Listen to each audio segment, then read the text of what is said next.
নমস্কার বন্ধুরা, আমি শুভদীপ তোমাদের স্বাগত জানাই আমার ইউটিউব চ্যানেল জ্ঞান মার্গে।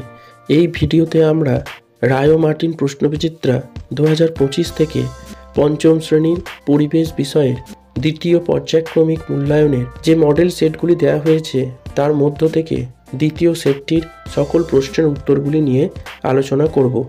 তাহলে দেখো, একের বলেছে সঠিক উত্তরটি নির্বাচন করো। একের 1, পরিবেশ দিবস পালন করা হয়, এটা হবে অপশন ক 5ই জুন। একের 2, বঙ্গোপসাগরের উপকূলের একটি স্থান হলো, এটা হবে অপশন গ দীঘা। একের 3, বঙ্গভঙ্গ হয়েছিল যে বছরে তা হলো, এটা হবে অপশন খ 1905। একের 4, সুন্দরবনের একটি নদী হলো, এটা হবে অপশন খ বিদ্যাধরী।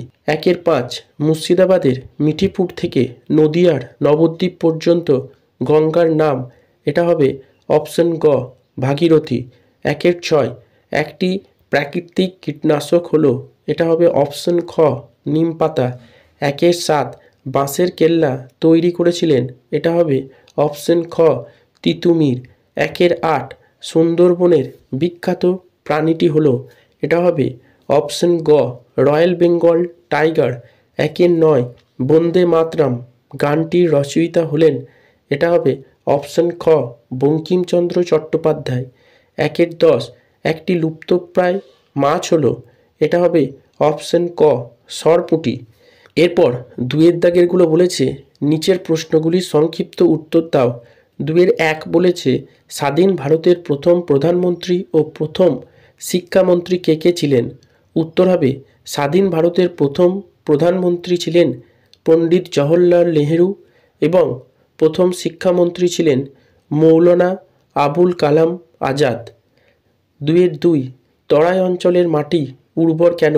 উত্তর হবে হিমালয় পর্বত থেকে সৃষ্টি হওয়া তিস্তা, তোরসা, রায়ডাক, মহানন্দা, সংকোচ, জলঢাকা, কালজানি প্রভৃতি নদীগুলির দ্বারা ক্ষয় করে আনা পলি, বালি, নুড়ি, কাঁকড় ইত্যাদি সঞ্চয়ের ফলে তরাই অঞ্চল গড়ে উঠেছে, তাই এখানকার মৃত্তিকা অত্যন্ত উর্বর হয়। 2-এর 3, নিত্যবহ নদীতে সারা বছর জল থাকে কেন? উত্তর হবে নিত্যবহ নদীগুলি পার্বত্য অঞ্চলের হিমবাহের বরফ গলা জলে পুষ্ট হয়, তাই এই নদীগুলিতে সারা বছর জলের যোগান থাকে। 2-এর 4, পশ্চিমবঙ্গের রাজধানী কোন শহর? পশ্চিমবঙ্গের কোন শহরটির প্রাচীন নাম তাম্রলিপ্ত? উত্তর হবে পশ্চিমবঙ্গের রাজধানী হলো কলকাতা, আর পশ্চিমবঙ্গের পূর্ব মেদিনীপুর জেলার অন্তর্গত তমলুক শহরটির প্রাচীন নাম ছিল তাম্রলিপ্ত। 2-এর 5, কাজু বাদাম ও আম চাষের জন্য পশ্চিমবঙ্গের কোন কোন জেলা বিখ্যাত? উত্তর হবে কাজু বাদাম ও আম চাষের জন্য পশ্চিমবঙ্গে যথাক্রমে পূর্ব মেদিনীপুর জেলা এবং মালদা জেলা বিখ্যাত। এরপর 3-এর দাগের বলেছে নিম্নলিখিত প্রশ্নগুলির উত্তর দাও। 3-এর 1 বলেছে ধাপ চাষ কি? বেশি রাসায়নিক কীটনাশক ব্যবহারের একটি অসুবিধা লেখো। আর ডিভিসির পুরো নাম কি? উত্তর হবে পার্বত্য এলাকাতে পাহাড়ি ঢালগুলিকে সিঁড়ির ধাপের মতো কেটে সমতল জমি তৈরি করে যে চাষ করা হয় তাকে ধাপ চাষ বলে। বেশি রাসায়নিক কীটনাশকের ব্যবহারের ফলে ক্ষতিকারক শত্রু পোকার পাশাপাশি বন্ধু বা উপকারী পোকাদেরও মৃত্যু ঘটে। ডিভিসির পুরো নাম হলো দামোদর ভ্যালি কর্পোরেশন। 3-এর 2 বলেছে প্রদত্ত জেলাগুলির সদর শহরের নাম লেখো। দার্জিলিং, কালিম্পং, হাওড়া। আর কোন জেলার কোন শহরে শান্তিনিকেতন আশ্রম বিদ্যালয় আছে? উত্তর হবে দার্জিলিং জেলার সদর শহরের নাম দার্জিলিং, কালিম্পং জেলার সদর শহরের নাম কালিম্পং, আর হাওড়া জেলার সদর শহরের নাম হাওড়া।